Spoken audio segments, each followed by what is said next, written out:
नमस्कार, आप देख रहे हैं जन उत्तराखंड और मैं हूं आपके साथ भानु दीक्षित। सबसे पहली नजर हेडलाइंस पर। मुख्यमंत्री पुष्कर सिंह धामी का नैनीताल हल्द्वानी दौरा पूर्व अर्ध सैनिक सम्मेलन और विश्व दिव्यांग दिवस पर आयोजित राज्य स्तरीय कार्यक्रम में हुए शामिल।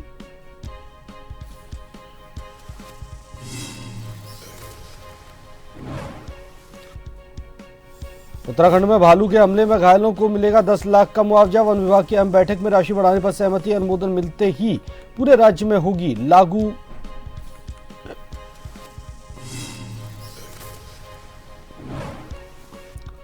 देहरादून रेलवे स्टेशन 7 और 8 दिसंबर को रहेगा बंद। हरिद्वार, लक्सर, नजीबाबाद और सहारनपुर से रवाना होंगी ट्रेनें। दून रेलवे स्टेशन पर बने लोको शेड की इंटरलॉकिंग का होगा काम। फिल्म अभिनेता धर्मेंद्र की अस्थियां गंगा में विसर्जित। परिवार के साथ हरिद्वार पहुंचे बेटे सनी और बॉबी। अस्थि विसर्जन का पूरा कार्यक्रम रहा गोपनीय।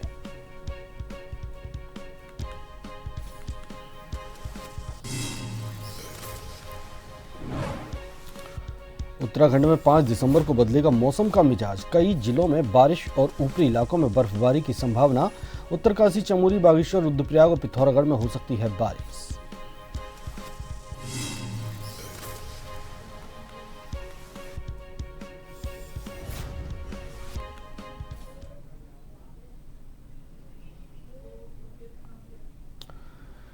खबरें विस्तार से। काठगोदाम में सीआरपीएफ की ओर से आयोजित पूर्व अर्धसैनिक सम्मेलन में मुख्यमंत्री पुष्कर सिंह धामी पहुंचे। पूर्व अर्धसैनिकों ने मुख्यमंत्री का गर्मजोशी से स्वागत किया। इस दौरान सैन्य कल्याण के लिए समर्पित रहने और सरकार की सैनिकों परिजनों के प्रति बेहतर नीतियों के लिए अर्धसैनिकों ने किया सीएम धामी और प्रदेश सरकार का आभार जताया। तो वहीं उन्होंने विश्व दिव्यांग दिवस पर आयोजित राज्य स्तरीय कार्यक्रम में भी शिरकत की।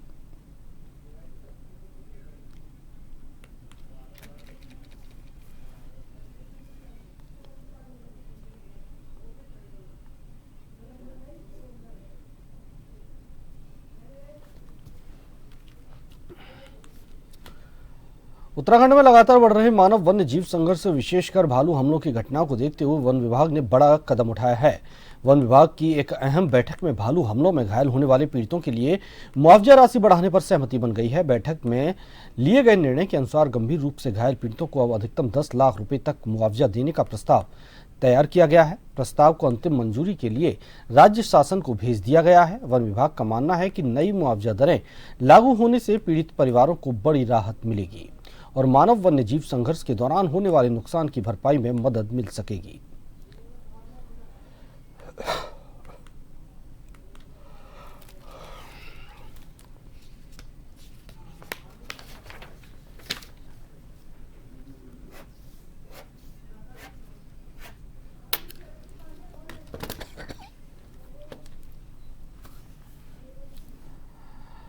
तो वन विभाग ने एक बड़ा ही और अहम फैसला लिया है कि भालू के हमले से घायल हुए लोगों को 10 लाख रुपए का मुआवजा दिया जाएगा। और अधिक जानकारी के लिए हमारे साथ संवाददाता शैलेंद्र पांडे देहरादून से जुड़े हुए हैं। शैलेंद्र, भालू के हमले में घायल होने वाले लोगों को 10 लाख रुपए के मुआवजे का ऐलान कर दिया गया है। ये राशि बढ़ाई गई है। पहले कितनी राशि थी, अब इस राशि को लेकर क्या फैसला किया गया है?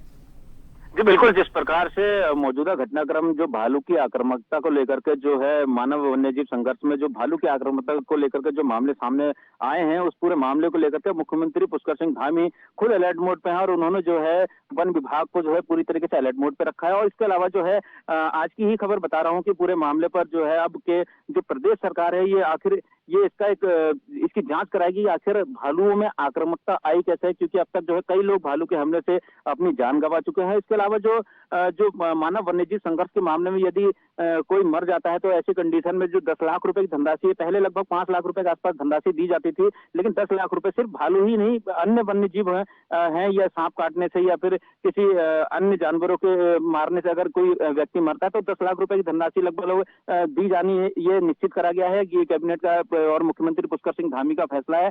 पूरे मामले को लेकर के प्रदेश सरकार एक पहल करी है कि आखिर जांच कराने की भी बात सामने आ रही है इसमें कि आखिरकार भालुओं में अचानक से जो है आक्रामकता जो मनुष्य के प्रति कैसे बढ़ गई है उत्तराखंड में, इसको लेकर के भी एक जांच कमेटी का गठन किया गया है और पूरे मामले पर जो है मुख्यमंत्री ने खुद जो है एक मॉनिटरिंग करने की बात कही है। जी शुक्रिया शैलेंद्र आपका तमाम जानकारी के लिए।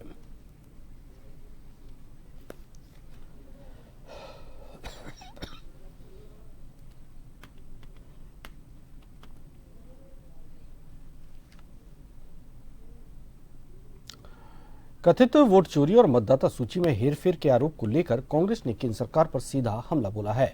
पार्टी अब बड़ा शक्ति प्रदर्शन करने की तैयारी में है। 14 दिसंबर को दिल्ली के रामलीला मैदान में कांग्रेस वोट चोर गद्दी छोड़ महारैली आयोजित करेगी। प्रेस से बातचीत में आर्येंद्र शर्मा ने कहा कि देश का लोकतंत्र खतरे में है और इसकी सबसे बड़ी वजह है वोट चोरी। उन्होंने आरोप लगाया कि संविधान को कमजोर करने की कोशिशें लगातार बढ़ रही हैं और अब निर्वाचन आयोग भी तटस्थ भूमिका में दिखाई नहीं दे रहा।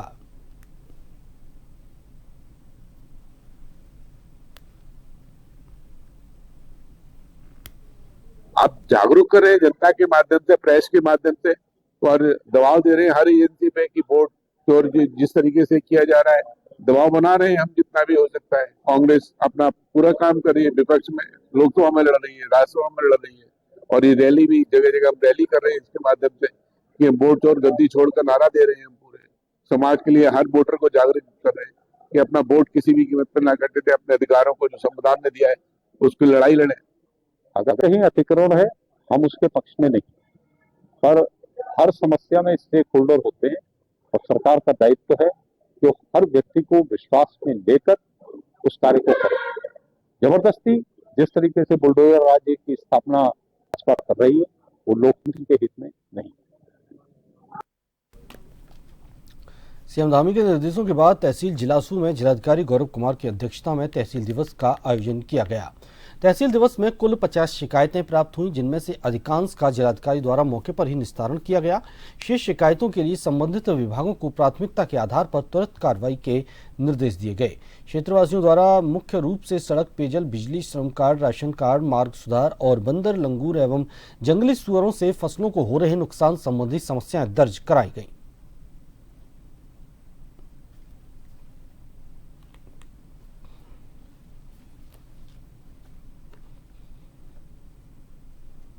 कोई किसान सम्मान निधि शासन और माननीय मुख्यमंत्री जी के निर्देशानुसार तहसील दिवस का आयोजन आज जिलासू में किया गया है। लगभग 50 शिकायतें प्राप्त हुई हैं। अधिकांश शिकायतों का मौके पर निस्तारण कर दिया गया है। कुछ शिकायतों में विभागों के द्वारा अवगत कराया गया, इनके द्वारा काम प्रारंभ कर दिया गया है, जिसको एक निश्चित समयावधि के अंतर्गत पूरा कर देंगे। 1 महीने पश्चात में इसका निपालन भी एक बैठक करूँगा, उसमें भी इसकी प्रगति एक बार जांचेंगे।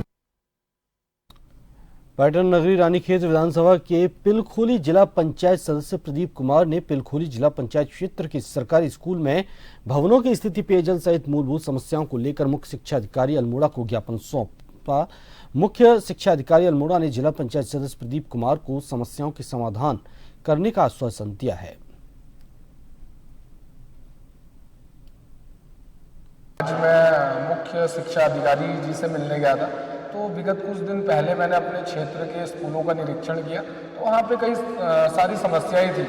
जैसे मैंने वहाँ पे देखा कि बच्चों के बैठने के लिए बेंच नहीं है और चटाई में वो बैठ रहे हैं, और अच्छा खेल वगैरह का वहाँ पे ग्राउंड नहीं है, और अच्छी क्लासेस नहीं है। अच्छी क्लासेस क्या, वहाँ के जो भवन है वो कई साल पुराने हो चुके हैं, तो बच्चे जो है वो इस तरीके से वहाँ बैठे थे, तो मुझे बहुत ज़्यादा बुरा लगा। और पानी भी नहीं है। आज यही कारण है कि जो हमारे सरकारी स्कूल है वो दिन प्रतिदिन बंद होते जा रहे हैं। हजारों की संख्या में हमारे उत्तराखंड में सरकारी स्कूल बंद हो चुके हैं। प्रदेश की राजधानी देहरादून में रेलवे यात्रियों के लिए महत्वपूर्ण सूचना जारी की गई। 7 और 8 दिसंबर को देहरादून रेलवे स्टेशन पर ट्रेन संचालन पूरी तरह बंद रहेगा। इन 2 दिनों में देहरादून टर्मिनल से न कोई ट्रेन रवाना होगी और न ही कोई ट्रेन यहां पहुंचेगी। रेलवे अधिकारियों के अनुसार इस अवधि में हरिद्वार, लक्सर, नजीबाबाद और सहारनपुर स्टेशनों से ट्रेनों का संचालन किया जाएगा। यात्रियों से अपील है कि यात्रा से पहले ट्रेन के नए स्टॉपेज और समय की जानकारी अवश्य लें। बंद का कारण देहरादून रेलवे स्टेशन पर स्थित लोकोशेड के इंटरलॉकिंग कार्य को पूरा करना बताया गया है।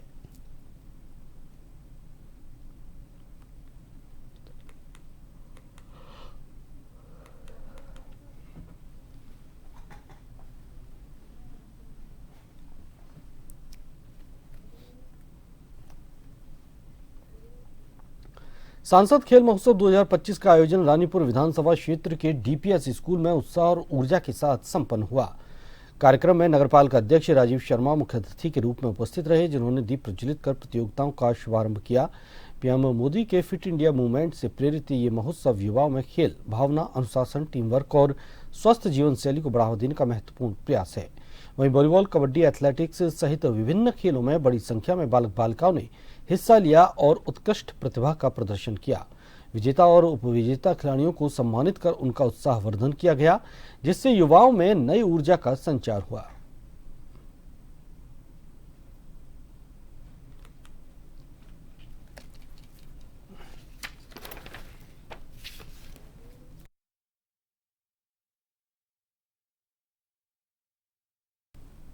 दिवंगत फिल्म अभिनेता धर्मेंद्र की अस्थियां हरिद्वार में गंगा में विसर्जित की गईं। परिवार के साथ हरिद्वार पहुंचे धर्मेंद्र के बेटे शनि देओल और बॉबी देओल ने विधि विधान के साथ अस्थियां विसर्जित की।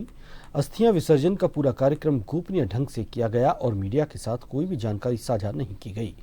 सूत्रों ने जानकारी दी कि हरिद्वार के श्रवणनाथ नगर में स्थित निजी होटल के घाट पर बुधवार सुबह अस्थियां विसर्जित की गईं। अस्थियां विसर्जित करने के बाद परिवार एयरपोर्ट के लिए रवाना हो गया।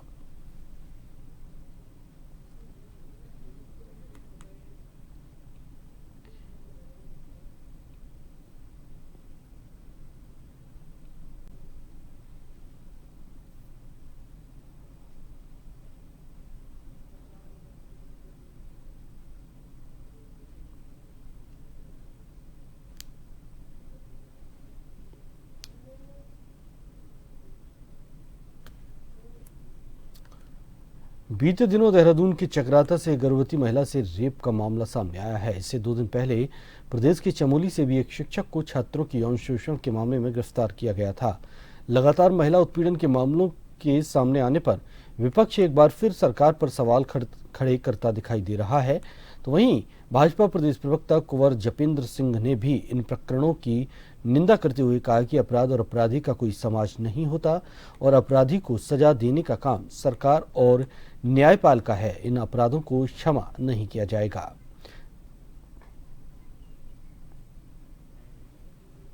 अपराध और अपराधी का कोई भी समाज नहीं होता और जिसके अपराधी के दिमाग में अपराध पनपता है और उसके बाद उसे कड़ी सजा देना सरकार का काम है, एक उदाहरण के तौर पर न्यायपालिका का काम है। और अब इस तरह के अपराधों को क्षमा नहीं किया जा रहा।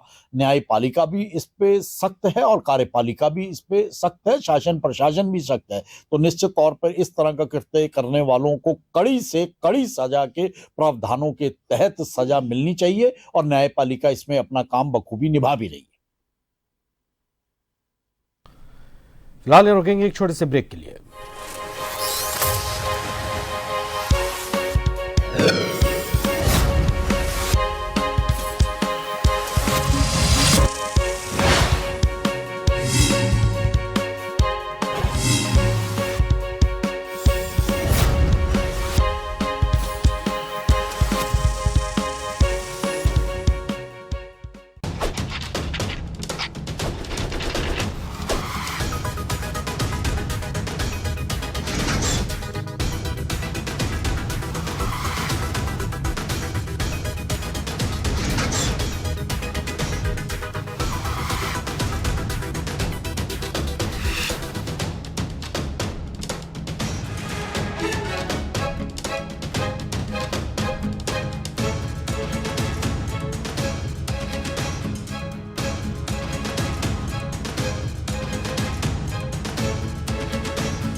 मरुधरा के नस नस में बहती संस्कृति हो या सियासी गुंबदों में जनता के पैरोकार, अयोध्या से मथुरा तक लगती जयकार हो या राजनीति के गलियारों में घूमते सियासी सवार, चार धाम से मन पावन करती बाबा की पुकार हो या देवभूमि के बर्फीले पहाड़ों को पिघलाती सियासी बयार, खबरों की दौड़ में पत्रकारिता का असली अंदाज।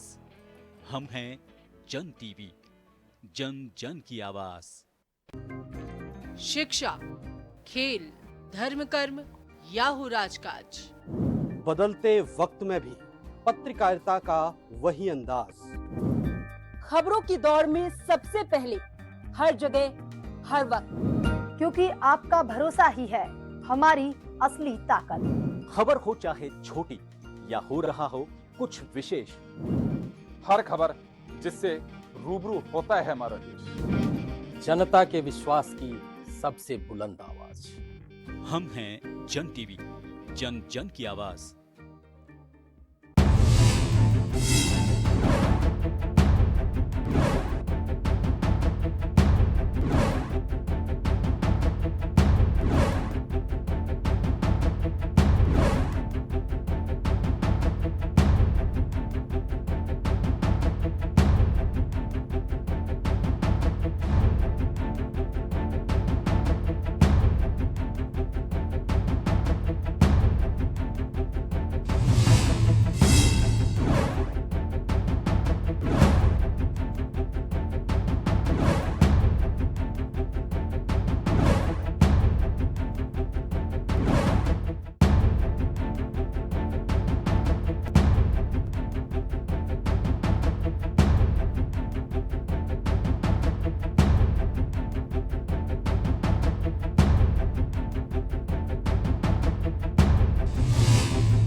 ब्रेक के बाद आपको स्वागत है। आगे बढ़ते हैं। रुड़की से बड़ी खबर है। गंग नहर कोतवाली क्षेत्र के गणेशपुर में संपत्ति विवाद इतना बढ़ गया कि एक ही परिवार के दो पक्ष आपस में भिड़ गए।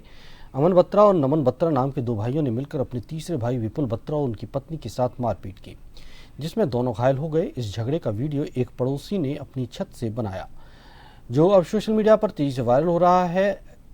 एसपी देहात शेखर चंद्र चौहान ने बताया कि वायरल वीडियो और तहरीर के आधार पर मामले की जांच की जा रही है।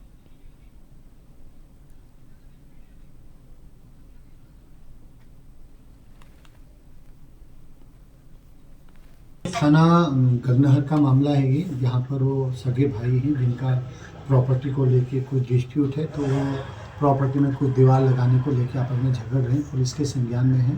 प्रिवेंटिव कार्रवाई पुलिस ने करने को बोला है और बाकी जो लीगल कार्रवाई आगे बढ़ेगी उसमें भी करेंगे।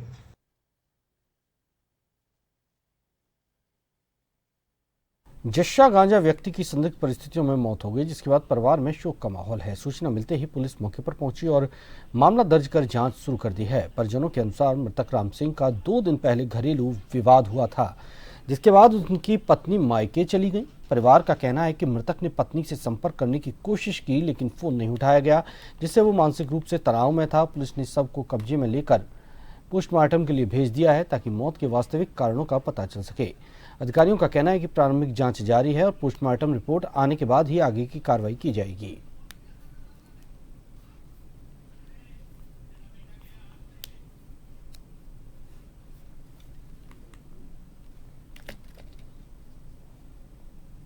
घर में कलेश की वजह से। किससे हुआ था कलेश? घर वाले से और बाल बच्चों से। क्या नाम था भाई का? भाई का राम सिंह नेगी। कहाँ रहते थे? ये जस्सा गांजा। क्या करा इन्होंने? ये पंखे पे सलवार से फंदा लगा के आत्महत्या कर। विकासनगर के कटापत्थर के पास अचानक बढ़े नदी के जलस्तर में फंसे 3 लोगों को एसडीआरएफ की टीम ने देवदूत बनकर बचा लिया। जानकारी के मुताबिक डैम से अचानक पानी छोड़े जाने के बाद नदी का जलस्तर तेजी से बढ़ गया। इसी दौरान नदी में खनन का काम कर रहे 3 मजदूर अपने ट्रैक्टर वाहन समेत तेज बहाव के बीच फंस गए। सूचना मिलते ही एसडीआरएफ की टीम तुरंत मौके पर पहुंची और तेजी से रेस्क्यू ऑपरेशन चलाया गया। टीम ने राहत उपकरणों की मदद से बहाव के बीच फंसे तीनों लोगों को सुरक्षित बाहर निकाला। फिलहाल सभी मजदूर सुरक्षित हैं और किसी तरह की चोट की जानकारी नहीं है। एसडीआरएफ की तुरंत कार्रवाई से एक बड़ा हादसा टलने से राहत की सांस ली गई।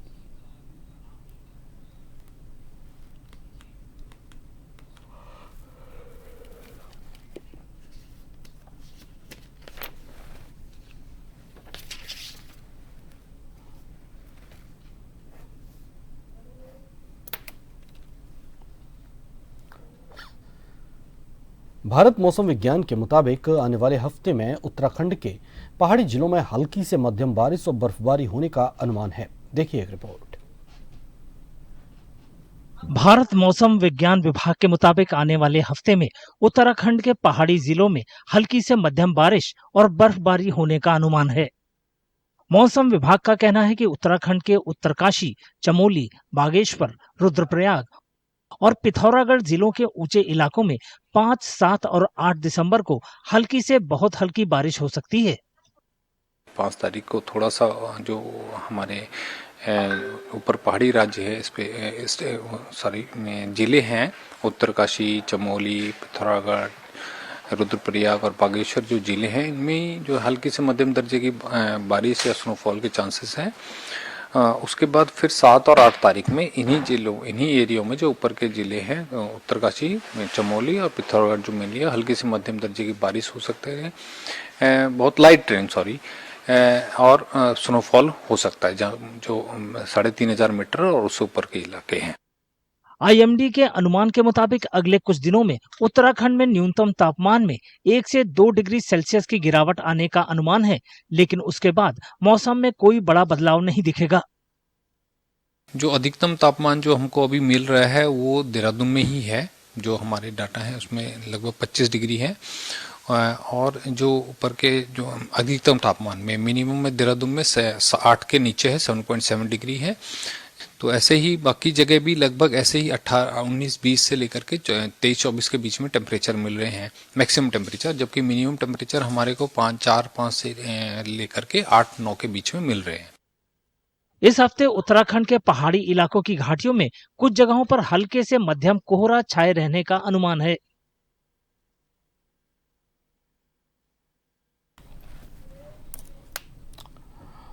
और आखिर में एक नजर हेडलाइंस पर।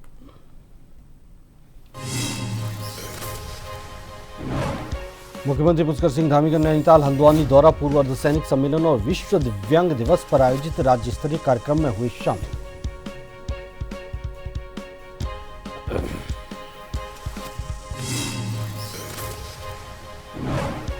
उत्तराखंड में भालू के हमले से घायलों को मिलेगा 10 लाख का मुआवजा। वन विभाग की अहम बैठक में राशि बढ़ाने पर सहमति। अनुमोदन मिलते ही पूरे राज्य में होगी लागू।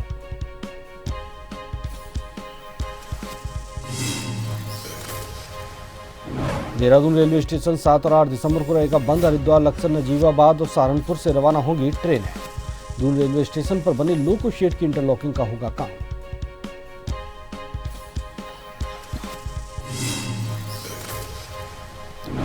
फिल्म अभिनेता धर्मेंद्र की अस्थियां गंगा में विसर्जित। परिवार के साथ हरिद्वार पहुंचे बेटे शनि और बॉबी। अस्थि विसर्जन का पूरा कार्यक्रम रहा गोपनीय।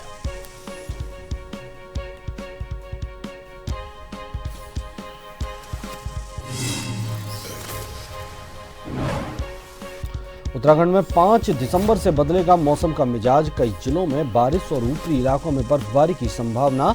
उत्तरकाशी, चमोली, बागेश्वर, रुद्रप्रयाग और पिथौरागढ़ में हो सकती है बारिश।